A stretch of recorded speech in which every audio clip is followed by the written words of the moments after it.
$4.50 by Eric A. Kimmel. Shorty Long owed everybody money, from Big Oscar, the blacksmith, to Widow McCrae, who ran the $2 cafe. Shorty ain't a bad sort. He just hates to pay for anything he can get for free. How am I gonna keep this place going if folks won't pay their bills? Shorty's the worst. He still owes me $4.50. You got as much chance of collecting that money as seeing Custer ride back from Little Bighorn. That's what you think. I'm driving out to the Circle K Ranch this afternoon. Shorty doesn't pay what he yells. I'll lay him out flatter in the bottom of a skillet. As soon as Oscar left, Widow McCrae hitched her 2 horses, Clementine and Evangeline, to the buckboard, and drove out to the Circle K Ranch. Doug Pooley saw her coming. He rode back to the corral to warn Shorty. Oh, Grace coming. She's got her bowl in her hand and awfully looking right. Better come up with that money you owe her, Shorty. Boys, you gotta help me. Why don't you just pay what you owe? It ain't that simple. If I pay the widow back, everyone I owe money to would expect the same. I'd end up broken on this age. The Circle K boys decided to help Shorty just for the fun of it. They knocked together a few boards to make a coffin. When Widow McCrae drove up, she found Shorty lying in it. He looked real peaceful. The Circle K boys stood around blubbering, wiping their noses on their sleeves. Widow McCrae got down from the buckboard. What happened to Shorty? He's gone to the last roundup. The Broncos threw him. He landed on his head. Shorty looked deader than a Christmas tree in August, but the widow still wasn't convinced, although she kept her suspicion to herself. Boy, Shorty, it hurts my heart to see him like this. What you boys figure on burying him? Why, you're on the ranch somewhere. That's not right. Shorty deserves better than sagebrush and codes. I know you don't have time to spare what with the spring roundup coming on. But if you let me take him back to town, I'll make sure he gets a decent burial. The Circle K boys could hardly refuse. Then it's settled. Some of you boys know Shorty onto the buckboard. Try not to bounce him around too much. I'll nail the lid down. Not just yet. I want to see him one last time before I put him in the ground. Shorty Long was my friend. That was sure news to Shorty. He didn't say a word, but he was thinking hard, mostly about what he'd like to do to that Pooley. With the coffin loaded, Widow McCrae headed back towards town. She turned off onto the Boot Hill Road. Boot Hill's where they buried cowboys like Shorty, who died with their boots on. It's a mighty rough road for a fellow last journey. Widow McCrae reined in and at the top of the hill, next to a freshly dug grave. She got down from the buckboard, unhitched the horses, and turned them loose to graze. Then she took hold of the coffin and dragged it out of the wagon. Shorty saw stars when the coffin hit the ground, but he was bound and determined not to pay that $4.50, so he lay still. The widow studied him hard. Can you hear me, Shorty? If you can't, listen good. I don't know if you're dead or not, but I'm going to keep my eyes on you all night. If you ain't moved by morning, into the ground you go. Poor Shorty. It was pay after be buried alive. He couldn't make up his mind which was worse. The sun went down, and Widow McCrae's eyes fixed on him tight. Shorty lay still in his coffin, not moving a muscle, not hardly breathing, waiting for something to happen. At about midnight, something did. Riders. He heard them coming up the Boot Hill Road. Widow McCrae ducked behind the tombstone. As for Shorty, he was sure it was a posse of big cowboys riding back from the grave for one last roundup. He lay in his coffin, stiff as rawhide, hoping with all the graves up there, they wouldn't notice one extra corpse. 3 riders waited in at the top of Boot Hill. They got off their horses, one with a lantern while the other 2 lugged an iron straw box over to the open grave. Anyone would recognize them at once. It was Big Nose, George, Prairie, and 2 of his gang, Smiley, Doug Lapp, and the Organ Kid. The outlaws started bragging about a train they had robbed that afternoon. They came to the graveyard to divide up the loot. No one would think of looking for outlaws on Boot Hill, not live ones anyway. Shorty was in a heap of trouble. If those outlaws caught him spying on them, he wouldn't have to worry about being a fake corpse. Taking back the boys' option on this business. Shorty nearly gave up the ghost. He thought that bullet was meant for him.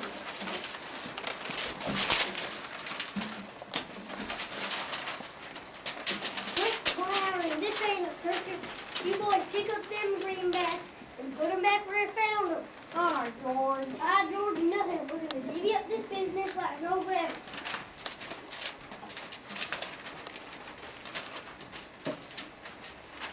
Pollyanna, what's this there den in here? Don't rock a Richard boy, Den's don't bite. Why, it's some poor cowfolk who's buried had to wait till morning. They should have covered them up, though. It ain't decent leaving a filler out in the open where the buzzards can get him. But that ain't our concern. Bring over the bills and let's get started. Can we close the coffin first? That almost gave me the winds. Sure, go ahead.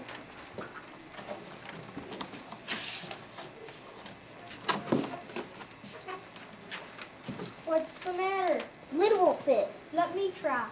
Smiley sat hard on the coffin. He packed a lot of weight, so it smashed Shorty's nose into his face.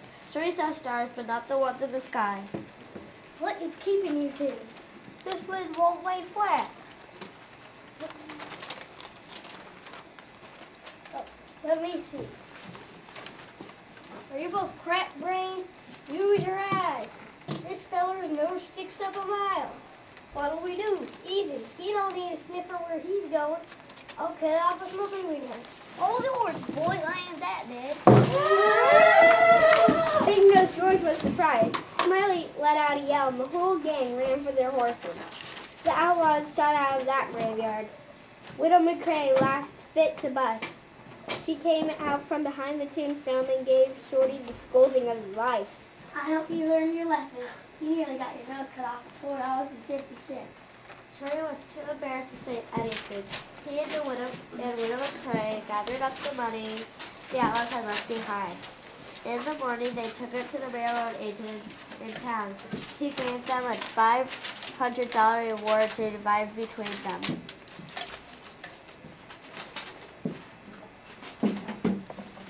I reckon we're even now. Not quite. You stole me $4.50. You have change for a 50? You know I don't, but I'll expect you in the morning. But as far as anybody knows, Shorty never did pay back the $4.50 he owed the Widow McCrae.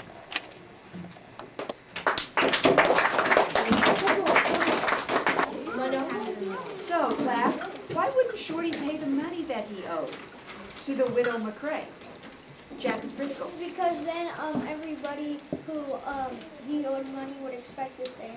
Yes, exactly, and that's exactly what he said. Everybody he owed in town would expect him to pay them too, so he wouldn't pay the Widow McCrae. Can people really get by without paying their debts? No. No, what kind of things could happen if people don't pay their debts? Peter, You go to jail? you could go to jail, exactly. Cameron, You could lose a thing where you were borrowing. yes, you could lose the thing that you borrowed the money for, that's for sure. Well, a creditor is a person who loans money to people, a creditor. And a debtor is a person who borrows money. So, Shorty was what we call a deadbeat. A deadbeat is a person who doesn't pay what they owe. We're going to do another role play, and we're going to see if we can find a way to encourage Shorty to pay the money that he owes. Okay?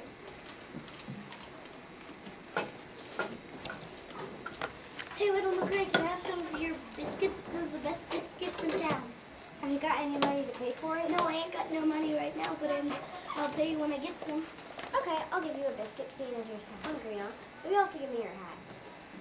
You can have your hat back when you can pay for the biscuit. The next day, he comes back again. Can I have one of your delicious biscuits? Have you got any money to pay for it? No, I ain't got no money right now, but I'll pay you when I get some. Okay, I'll give you one of my biscuits, but you'll have to give me your t-shirt and your shirt. You can have your shirt back when you can pay for the biscuit. The next day, Shorty comes back again. Morning, Widow McCrae. I'm powerful hungry. Can I have one of your delicious biscuits? Have you got any money to pay for it? No, I ain't got no money right now, but I'll pay you when I get some. Okay, I'll give you one of my biscuits, but you'll have to give me your belt.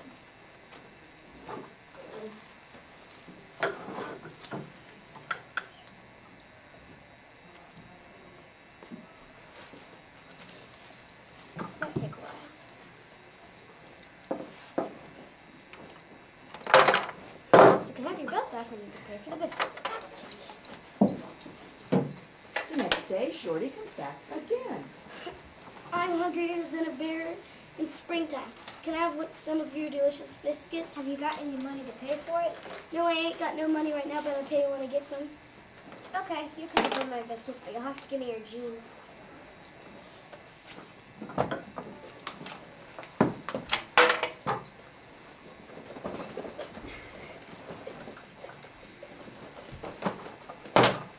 You can have your jeans back when you can pay for the biscuit. My biscuit.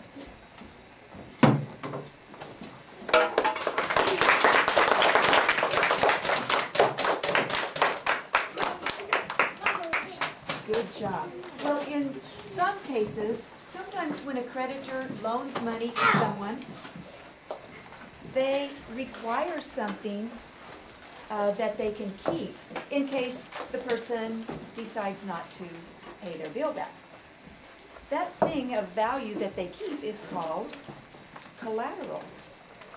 Collateral. So they hold it until the debt gets paid. Well, if the debtor doesn't make the payments, they'll keep the item, the collateral. So in this case, we had some collateral that the widow McCrae, being so smart, decided that she would keep. And what collateral did she ask Shorty to leave with her? His shirt, his pants, his hat, and his belt. Exactly. So don't you think it would have been really helpful if those creditors had known that Shorty was someone who doesn't usually pay his bills back? There's something called a credit report that can help with that.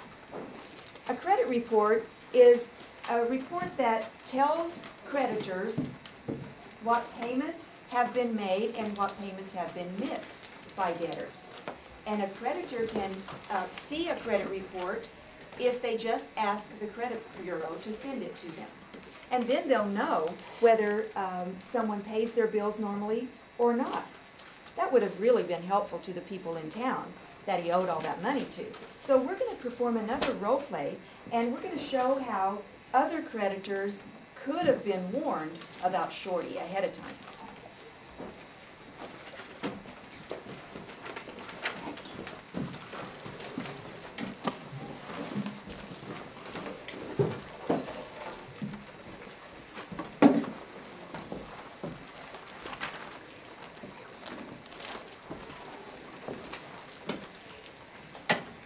Hey, William, okay, can I have one of your delicious biscuits? They're the best biscuits in town. Do you have the money to pay for it? No, not right now, but I'll pay it as soon as I can. Let me take a look, see if it's hurt. Oh no, you got a terrible credit report. I can't give you no credit. Okay. Hey, Oscar, can I get some new horseshoes for my old nag she done or hers out? I'll pay you just as soon as I can. Let me see your credit report. You've got a terrible credit report. Oh, shoot.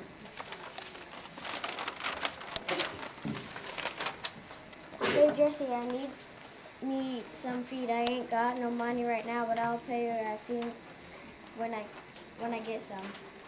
Well, let me see your credit report. No, I can't give you no credit. You got a terrible credit report. Oh, food. Hey, Floyd, I need a haircut. Can you help an old cow poke out? You haven't even paid me for the last one. I know, but I need to look real good for the barn gets so dirt, or no one will dance with me. Let me take a look at your credit report. No, I can't give you no credit. You got a terrible credit report. Oh, horse feather.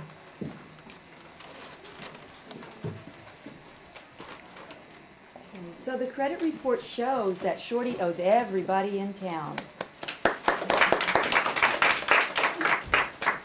What do you think Shorty could do about this bad situation he's gotten himself into? What could he do, Isabel? He could pay the money back that he owes. He could pay the money back that he owes.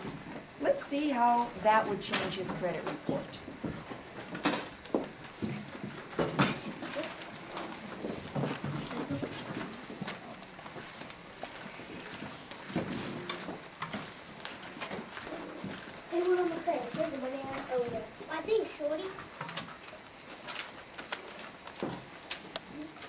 Oscar, I come into some money so I can come to pay what I owe. What do you know about that? Hey, Jesse, this ought to cover my debt. My goodness, Shorty, are you sick? Take 4. Here's the money I owe you. Thanks a heap, Shorty.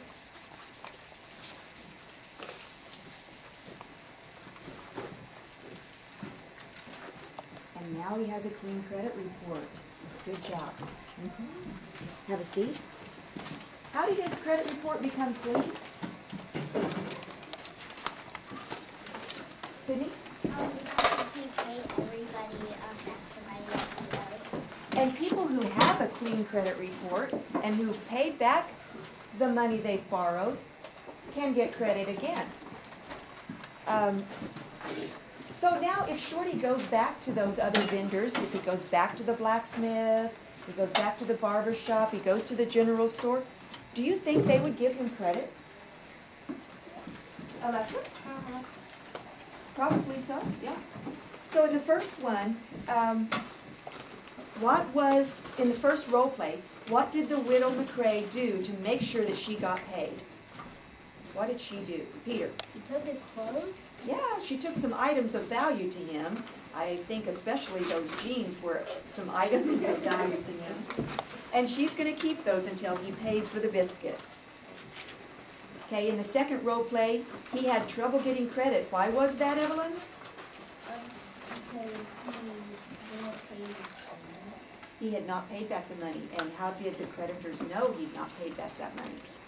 Isabel? It says on his credit report. Yeah, it said so on his credit report. So the credit report helped warn the creditors ahead of time that this was a person they probably did not want to give credit to. Okay, that's how they knew. And so then how did Shorty clean up his credit report?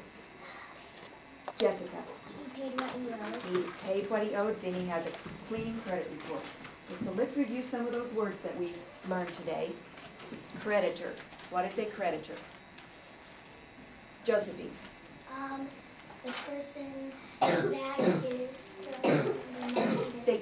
Do they give the money to him? Oh, no, that needs the money. What do we call that? What is that word, Evelyn? The person that keeps track of what we need to pay. That would be a credit report at the credit bureau. What's a creditor, though? Gabby? A person who gives you credit. What does that mean, to give you credit? You get to, they let you borrow money. Oh, there it is. A creditor is a person who loans someone money. They let you borrow money from them. Okay? And so then, what is a debtor? What is a debtor? Alexa? A person who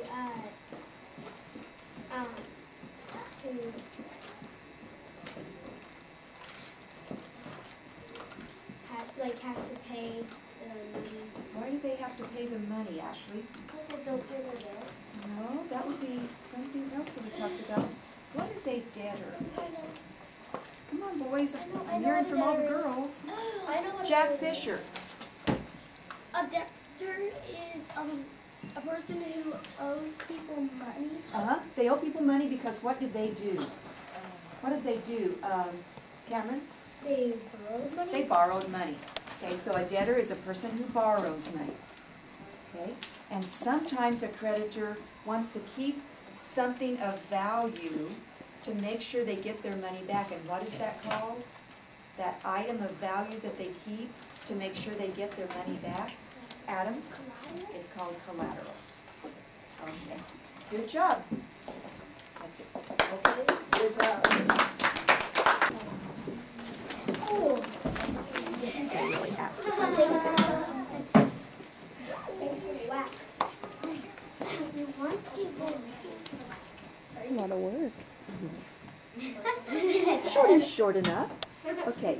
Would you please bow in 1, 2, 3. All right, have a seat. Those who were in the first role play.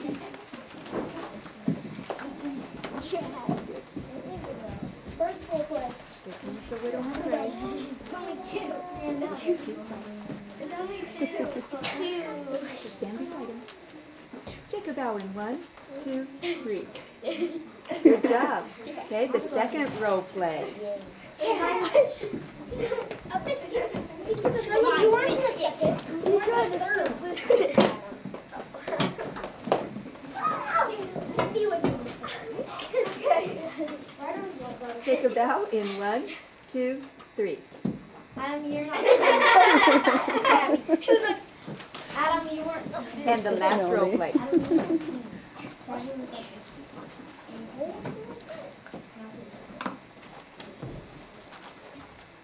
One boy. Take a bow in 1, 2, 3. Good job. All right, give everybody a hand.